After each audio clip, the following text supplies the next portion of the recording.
Mars 2120 é a Samus brasileira no Metroidvania honesto por seu preço aqui no Nintendo Switch, mas que pisa na bola em pontos que são cruciais para esse estilo de jogo. Então, por R$ 59,99 por aqui, que inclusive é o mesmo preço do jogo na Steam, chegando todo legendado e até mesmo com dublagem em português do Brasil, eu vou precisar te dar as minhas considerações sobre esse jogo para você ver se ele é ou não para você, pois eu mesmo esperava ser o público-alvo, mas depois de algumas horas jogando, percebi que ele não é para mim.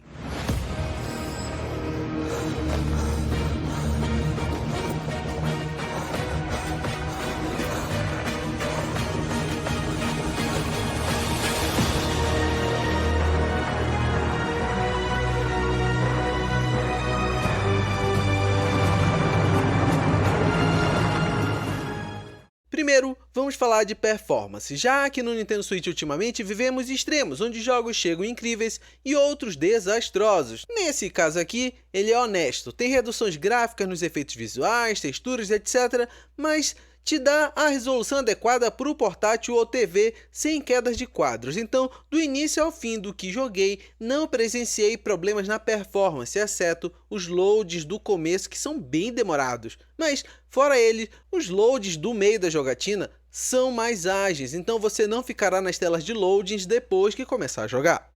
E concentre-se no seu preço cheio de lançamento, e agora vamos pontuar comigo o que Mars 2120 tem de positivo e o que ele tem de negativo na sua jogatina. Ele possui animações bem feitas, cenas cinematográficas bem legais para um jogo da sua faixa de preço, bastante cores na tela, efeitos visuais satisfatórios para te dar imersão, cenários bem trabalhados e uma temática cheia de referência, já que jogamos com uma personagem que lembra bastante a Samus Aran do Metroid, mas que chega aqui logo tirando o capacete, desbravando a base tomada de inimigos na bala e no combate corpo a corpo. Isso mesmo, temos um sistema de mira na alavanca direita, que é bastante interessante por acrescentar um sistema que faz a mira balançar ao tentar atirar se movendo, mas ao ficar parado, a mira não balança, mostrando uma certa dinâmica para enriquecer o tiroteio, mas também traz combos de ataques corpo a corpo, que são simples, mas são interessantes. Mas agora, está preparado para o ponto negativo que está em tudo que eu mencionei acima? A jogabilidade não é fluida.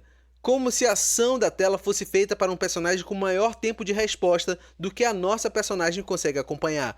Como se ela estivesse truncada e a ação do cenário mais fluida, além dos tiros dos inimigos que é sempre na nossa direção, calculando um passo à frente, tornando o gameplay necessário de mais fluidez do personagem, algo que não temos aqui. Inclusive, o combate corpo a corpo carece bastante de dinamismo, pois se você for acertado, adeus combo. Se você for acertado por vários inimigos, então você fica tentando golpear sem sucesso e fica perdendo vida, pois o jogo interrompe seus comandos, além de muitas vezes o comando de tiro ser interrompido por outros movimentos necessários na ação, como pular e desviar, fazendo você segurar o botão de tiro, achando que está matando o inimigo, até perceber que o fato de você ter apertado outro botão interrompeu o botão que você estava segurando para atirar. Conseguiu compreender? Sei que é complexo, mas no final das contas, hoje, até o dia da análise, isso é o ponto negativo que mais atrapalha a imersão do gameplay,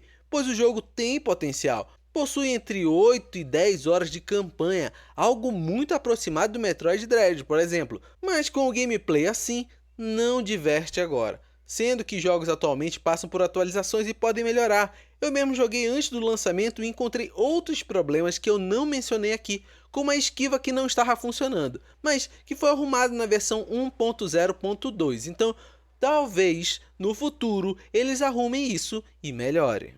Outros pontos soltos que deixei para o final. Temos legendas e dublagem, mas a dublagem parece ter sido feita por IA, pois ficou sem emoção alguma. Mas por estarmos falando de um jogo que a preço cheio é 1/4 do valor dos concorrentes, que muitos deles nem mesmo legendas em português têm para nos oferecer, somente citei aqui para você saber, não para pontuar. Além disso, o jogo tem vários chefes interessantes, cada um com suas animações pré-luta, possuem ataques que você pode compreender o padrão para entender cada um deles, e se não fosse a gameplay truncada da personagem, teriam me dado lutas épicas. Temos também trocas de células que lembram os poderes do Mega Man, onde cada um deles te permite abrir portas diferentes e mudam a forma como seu tiro funciona, ampliando bastante as possibilidades do gameplay. Enfim, mas 2120 é um Metroidvania com um potencial enorme que pisa na bola ao não oferecer um gameplay que responda à altura, algo que pode ser resolvido por atualizações futuras, tornando esse aqui um Metroidvania para bater de frente com grandes concorrentes como Ori, Hollow Knight e até mesmo Metroid Dread, mas custando bem menos. Mas até lá, vamos torcer pela desenvolvedora que é brasileira, inclusive me mandou essa chave e tem a minha gratidão. Agora eu quero ler a sua opinião, mas 2120 é ou não pra você? Pretende esperar esse jogo receber atualizações ou vai encarar logo ele assim? Pelo seu preço cobrado, ele faz jus ao que entrega pra você? Me diz aí nos comentários. Eu vou aproveitar e colocar 2 vídeos do canal na sua tela para você ir conferindo outros vídeos de análise de jogos ou promoções, que sempre trago por aqui. Se algum deles te agradar, clica, confere e continua por aqui comigo. Abração, valeu pelo tempo por aqui e até mais!